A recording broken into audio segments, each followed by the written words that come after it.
Bismillahirrahmanirrahim. Assalamualaikum warahmatullahi wabarakatuh.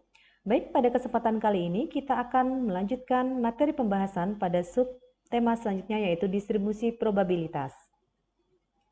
Distribusi probabilitas dalam statistik adalah memperkirakan terjadinya peluang atau probabilitas yang dihubungkan dengan terjadinya peristiwa tersebut dalam beberapa keadaan. Jadi, definisi singkatnya dari probabilitas, distribusi kuncinya adalah peluang yang dihubungkan dengan terjadinya peristiwa dalam beberapa keadaan. Jika kita mengetahui keseluruhan probabilitas dari kemungkinan hasil atau outcome yang terjadi, seluruh probabilitas kejadian tersebut akan membentuk suatu distribusi probabilitas. Sehingga, distribusi probabilitas ini merupakan keseluruhan peluang dari kemungkinan yang terjadi. Macam-macam distribusi probabilitas. Yang pertama adalah distribusi binomial atau juga dikenal dengan distribusi Bernoulli.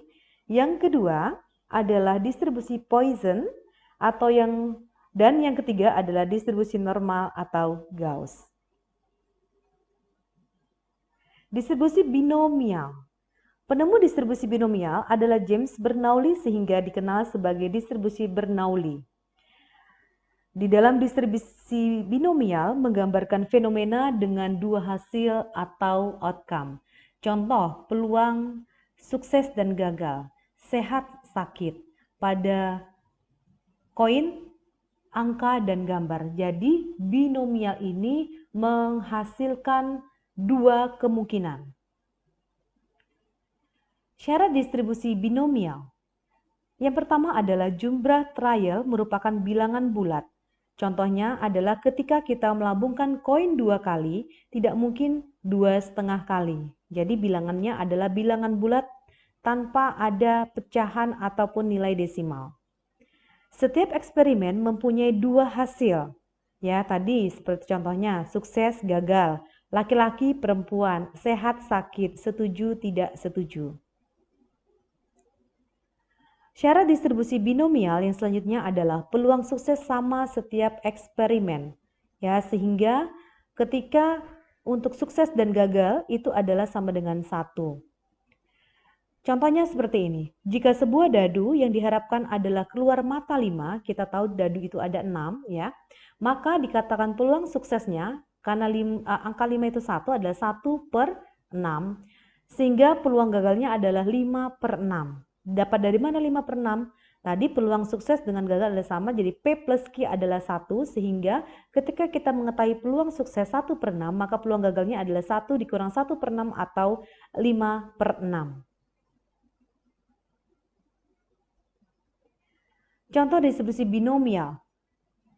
Nah, di sini kita bisa melihat simbol yang ada bahwa B itu adalah binomial, X adalah banyaknya sukses yang diinginkan, N adalah jumlah trial atau percobaan atau eksperimen yang dilakukan, dan P adalah peluang sukses dalam 1 kali percobaan.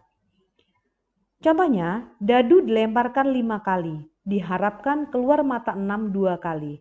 Sehingga 5 kali ini adalah merupakan jumlah percobaan. Sedangkan diharapkan keluar mata 6 2 kali ya. Jadi banyaknya sukses yang diinginkan adalah 2, sehingga kita menuliskan adalah X-nya banyaknya sukses yang diinginkan dari 2, N adalah jumlah percobaannya 5, dan peluangnya adalah peluang sukses 1 kali trial untuk mata dadu keluar mata 6 adalah 1/6. Nah, distribusi binomial dapat dinyatakan sebagai berikut, di mana PR adalah nilai probabilitas binomial, kemudian N adalah jumlah total percobaan, R adalah banyaknya peristiwa sukses suatu kejadian untuk keseluruhan percobaan, Q adalah probabilitas gagal suatu kejadian yang diperoleh dari 1 dikurang dari peluang sukses, dan gambar tanda seru adalah lambang faktorial. Masih ingat kan terkait dengan makna dari faktorial? Jika masih membingungkan, silahkan baca di materi sebelumnya dan mengingat kembali terkait dengan pelajaran pada saat SMA, ataupun silahkan membaca buku statistik terkait. Nah, contoh, Ali mengirimkan sebuah semangka ke Hero Supermarket. Dengan jaminan kualitas yang baik, maka 90% semangka yang dikirim lolos seleksi. Ali setiap hari mengirimkan 15 buah semangka dengan berat 5-6 kg. Pertanyaannya adalah, berapa probabilitas 15 buah yang diterima? Kemudian berapa probabilitas 13 buah yang diterima? Dan berapa probabilitas 10 buah yang diterima? Kita coba lihat dulu untuk menjawab pertanyaan yang A. Probabilitas 15 buah yang diterima. N kita ketahui adalah 15. Kemudian R adalah 15 ya. Tadi definisinya N itu adalah jumlah total percobaan ya. Di sini dia mengirimkan 15 ya. Kemudian R itu adalah banyaknya peristiwa yang diharapkan. Jadi diharapkan 15 buah itu diterima. Kemudian P peluangnya adalah 0,9. Tadi bahwa penerimaan dengan kualitas baik adalah 90% yaitu 0,9 sehingga Q adalah 1 dikurang P sehingga Q-nya adalah 0,1. Peluang untuk tidak diterima. Kita tinggal masukkan dalam rumus PR ya sesuai tadi 15. Peluang 15 buah yang diterima adalah 15 faktorial N-nya kemudian R faktorial yaitu 15 faktorial dikali N kurang R faktorial dikalikan P jadi 0,9 pangkat R adalah 15 ya kemudian 0,1 pangkat 15 kurang 15 sehingga diperoleh peluang probabilitas atau peluang 15 buah diterima adalah 0,206 atau 20,6%. Gimana? Bisa dipahami? Nanti silakan dicoret-coret di kertas step by step. Nah, kemudian bagaimana ketika untuk menjawab soal B? Mungkin tadi bingung ya, N-nya dengan R-nya sama-sama 15. Nah, probabilitas 13 buah yang diterima. Berarti ini adalah R-nya adalah 13. Nah, R-nya 13, kemudian N-nya tetap 15, P-nya tetap, Q-nya tetap, kita masukkan ke dalam rumus, sehingga peluang ya, dari 13 itu adalah tinggal kita hitungkan. Nanti silakan untuk mencocokkan dihitung. Kemudian untuk probabilitas 10 buah diterima, R-nya 10, kita masukkan ke dalam rumus. Dan ternyata probabilitas 10 buah yang diterima itu sebesar 0,01 atau sebesar 1%. Bisa dipahami? Ya, silakan untuk mencoret-coret di kertas sendiri dalam menyelesaikan contoh soal terkait dengan probabilitas. Selanjutnya adalah probabilitas seorang bayi tidak diimunisasi polio adalah 0,2, yaitu P-nya. Pada suatu hari di Puskesmas X ada 4 orang bayi, hitunglah peluang dari bayi tersebut 2 orang yang belum imunisasi. Ya, jadi X adalah 2, N 4, P adalah 0,2. Sehingga kita tinggal masukkan ke dalam rumus ya. Katakanlah bayi tersebut ada 4 A, B, C, D. 2 orang tidak diimunisasi mungkin AB atau AC, AD, BC atau BD atau CD. Rumus untuk B, X, N, P adalah kita tinggal masukkan ke dalam rumus sehingga diperoleh peluangnya adalah 0,154 atau 15,4%. Selanjutnya adalah distribusi Poisson ya. Dalam mempelajari distribusi binomial, kita dihadapkan pada probabilitas variabel random discrete, yaitu bilangan bulat, yang jumlah trialnya percobaannya kecil, atau dalam daftar binomial. Sedangkan jika kita dihadapkan pada suatu kejadian dengan peluangnya yang sangat kecil dan menyangkut kejadian yang luas, ya N-nya banyak, besar, maka menggunakan distribusi Poisson. Distribusi Poisson dipakai untuk menentukan peluang suatu kejadian yang jarang terjadi tetapi mengenai populasi yang luas atau area yang luas dan juga berhubungan dengan waktu. Contohnya seperti ini. Di suatu gerbang tol yang dilewati ribuan mobil dalam suatu hari akan terjadi kecelakaan dari sekian banyak mobil yang lewat. Nah, di sini kita bisa lihat bahwa peluangnya itu sangat kecil namun dengan kejadian yang banyak dari sekian banyak mobil yang lewat. Nah, dikatakan bahwa kejadian seseorang akan meninggal karena shock pada waktu disuntik dengan vaksin meningitis adalah 0,0005. Padahal, vaksinasi tersebut selalu diberikan kalau seseorang ingin pergi haji. Jadi kita bisa melihat di sini dengan peluang yang sangat kecil 0,005 dengan Kejadiannya banyak bahwa setiap orang yang akan pergi haji itu akan diberikan vaksin meningitis. Ya, sehingga ini cocok untuk distribusi poison.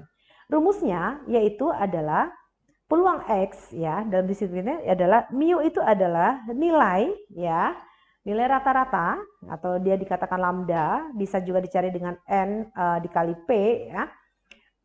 Dan sama dengan eksponensial, nilai rata-rata ya. Jadi E itu adalah nilai konstansa yang digunakan adalah 2,71828 atau bisa kita bulatkan dengan 2,712. Nah, X adalah variabel random discrete ya, jadi nanti tergantung dari contoh kasusnya. Contoh, diketahui probabilitas untuk terjadi shock pada saat imunisasi dengan vaksinasi meningitis adalah 0,005. Kalau di suatu kota jumlah orang yang dilakukan vaksinasi sebanyak 4.000, hitunglah peluang tepat 3 orang yang akan terjadi shock. Ya, jadi peluang 3 orang, berarti X-nya adalah 3 ya. Mu-nya adalah N kali P ya. N itu adalah jumlah ya, jumlah banyaknya orang tadi 4.000 dikali dengan peluang yaitu 0,0005 sehingga diperoleh rata-ratanya adalah 2, sehingga P peluang untuk 3 orang terjadi shock itu adalah, kita tinggal masukkan rumus tadi ya, rata-rata pangkat X dikali konstanta pangkat dari minus rata-rata dan dibagi dengan X faktorial, kita peroleh nilai ini. X faktorial adalah 3, di dalam faktorial itu 3 adalah 3 kali 2 kali 1 ya. Kita ingat kembali dengan definisi faktorial sehingga peluangnya adalah 0,1804 atau 18,04%. Sudah paham ya? Jika belum paham nanti tolong ditulis lagi di catatan dan oratoria untuk menyelesaikan soal ini. Oke, selanjutnya adalah distribusi normal atau Gauss. Pada kasus di mana N cukup besar dan P tidak terlalu kecil, tadi pada Poisson adalah ketika peluangnya itu sangat kecil ya, tidak mendekati 0, jadi antara 0 dan 1 dilakukan pendekatan memakai distribusi normal atau Gauss. Kenapa Gauss ini? Ternyata distribusi ini pertama kali ditemukan oleh matematikawan asal Prancis Abraham D, kemudian diaplikasikan lagi ya oleh Friedrich Gauss. Nah, rumus eksponensial untuk distribusi normal ini seperti ini. Agar lebih praktis, telah ada tabel kurvanya. Jadi kita tidak mencari secara ini ya. Ada kurva normal di mana tabel ini menunjukkan luas kurva normal dari suatu nilai yang dibatasi nilai tertentu. Nah, ciri distribusi normal itu adalah simetris. Kita lihat simetris ini, sisi kanan dan sisi kiri itu sama ya, simetris. Bentuknya ini seperti lonceng dan titik belok mu plus minus dengan standar deviasi. Ya, di sininya ya. Kemudian luas di bawah kurva probability-nya adalah sama dengan 1. Jadi luas ini semuanya 1, sehingga kalau setengah ini adalah 0,5. Kurva normal umum. Untuk dapat menentukan probabilitas di dalam kurva normal umum, yaitu untuk suatu sampel yang cukup besar, terutama untuk gejala alam seperti misalkan berat badan ataupun tinggi badan, nilai yang akan dicari ditransformasikan dulu ke nilai kurva normal standar melalui transformasi Z ya. Jadi rumus Z itu adalah X ya, dari nilai yang yang dicari itu ya, dikurangi mu adalah rata-rata yang diketahui dibagi dengan standar deviasi ya. Nah, ini bisa kita lihat seperti ini. Contoh, dari penelitian terhadap 150 orang laki-laki yang berumur 40-60 tahun, didapatkan rata-rata kadar kolesterol mereka 215 mg/sen dan sipangan baku adalah 45 mg/sen. Hitunglah peluang kita mendapatkan seorang yang kadar kolesterolnya A lebih dari 250, B kurang dari 200, dan C antara 200 sampai 275. Berarti kalau kita identifikasi mu rata-ratanya adalah 215 dengan SD adalah 45 dan X untuk soal A adalah 250. Sehingga kita perlu mengkonversikan nilainya ya ke nilai Z. Di dalam tabel nilai Z berada pada kolom paling kiri dan paling atas. Jadi silahkan cari di dalam Google juga bisa, ataupun buku statistik biasanya di halaman paling belakang. Lihat tabel Z ya, ambillah nilai 2 ini 3 digit saja. Nanti 2 digit ada di kolom dan digit ketiga ada di baris ya. Jadi sini 2 digit ada di kolom dan digit ketiganya ada di baris. Nah, Z sama dengan tadi ya, kita pengen mencari dengan kadar kolesterol 250 ya, lebih dari 250 dikurang 215 rata-rata dibagi dengan 45. Kita peroleh nilai Z-nya adalah 0,76. Nah, silakan cek di tabel distribusi Z, itu nilainya adalah 0,76, dua digit adalah 0,7 ya. Kita lihat di kolomnya adalah 0,7, kemudian kita tarik garis lurus di sini dengan nilai digit yang 0,06. Jadi dia membagi ya, di sini ada 0,7, untuk 0,76 itu adalah di atasnya 0,06. Sehingga diperoleh nilai Z adalah 0,2764 ya. Nah, kita bisa lihat pada di sini ya, pada lampiran ini diperoleh 0,2764, ini adalah luas area antara 215 sampai 250 ya. Jadi yang kita peroleh itu adalah luas antara 215 sampai 250 ya, di sini ya.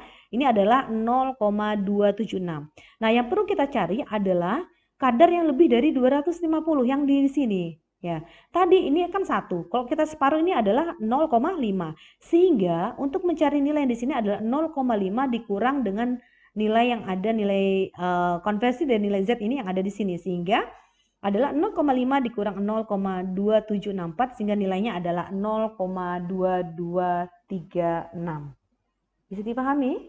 Silahkan diulang-ulang kembali ketika belum paham. Nah, selanjutnya adalah untuk kolesterol kurang dari 200 ya. Kalau kita gambarkan 215 terjadi rata-ratanya. Nah, kurang dari 200, ini 200, berarti kita akan mencari yang di sini ya. Sehingga kita masukkan nilai Z-nya adalah 200 dikurang 215 dibagi 45 adalah 0,33. Silakan cek di tabel Z yaitu 0,3 pada kolom, kemudian pada barisnya adalah 0,03. Diperoleh nilai Z-nya adalah 0,1297. Nah, kita sudah dapat nilai antara 200 sampai 215, 0,1297.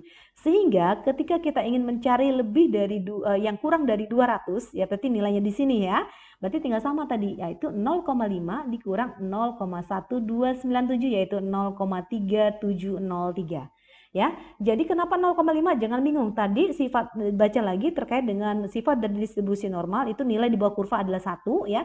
Karena dia setengah membagi kurva ini menjadi sama besar, jadi ini adalah 0,5 dan sisi kiri 0,5, sisi kanan juga 0,5.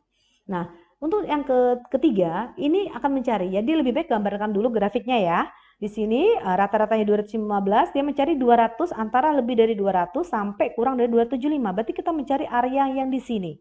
Ya, untuk terkait dengan pada soal B kurang dari 200 ini kan kita sudah dapat. Kita sudah dapat nilainya yaitu 0,127 kan. Nah, kita tinggal mencari antara yang kurang dari 275. Caranya seperti apa? Sama. 275 kurang 215 dibagi 45 diperoleh 1,33. Lihat tabel. Tabel 1,3 pada kolom dan baris adalah 0,03, diperoleh nilainya adalah 0,4082.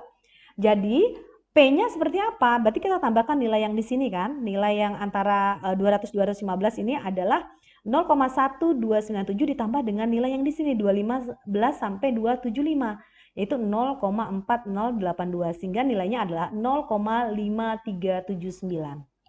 Ya, silakan nanti diulangi dan didiskusikan dengan kelompok kecil. Oke, latihan. Nah, silakan nanti dikerjakan dalam kelompok kecil untuk menyelesaikan soal ini ya. Dan nanti insya Allah akan saya upload juga modul terkait dengan distribusi probabilitas. Nomor 1, peluang mahasiswa merokok 0,2 bila diambil sampel sebanyak 8 siswa, hitunglah peluang dari tidak ada mahasiswa yang merokok, berarti 0 ya. Kemudian 2 orang mahasiswa perokok, kurang dari 3 mahasiswa perokok, dan paling banyak 3 mahasiswa perokok. Jadi nanti silakan ya dikerjakan. Kemudian diketahui peluang balita menderita gizi buruk di Depok 2%, P-nya. Bila diambil sampel 150 balita, hitunglah peluang ada 3 balita menderita gizi buruk. Ada kurang dari 6 balita menderita gizi buruk dan ada lebih dari 4 dan paling banyak 5 balita. Ya, nanti silakan dikerjakan. Dan di sini ya, terkait dengan distribusi normal, diketahui rata-rata kadar HB ibu hamil 10 gram per sen dengan standar devisi 2, ini sama kayak tadi ya. Tinggal pesan saya, tolong nanti dibuat kurvanya dulu, baru nanti kita akan melihat nilai mana yang akan dicari dan siapkan juga dengan tabel Z. Oke, demikian yang dapat saya sampaikan. Semoga bisa dipahami. Semoga di pertemuan selanjutnya kita bisa offline untuk semuanya, sehingga kita bisa berdiskusi lebih intens lagi terkait dengan mata kuliah biostatistik, deskriptif, dan inferensial. Demikian yang dapat saya sampaikan. Mohon maaf jika ada kekurangan. Terima kasih. Assalamualaikum warahmatullahi wabarakatuh.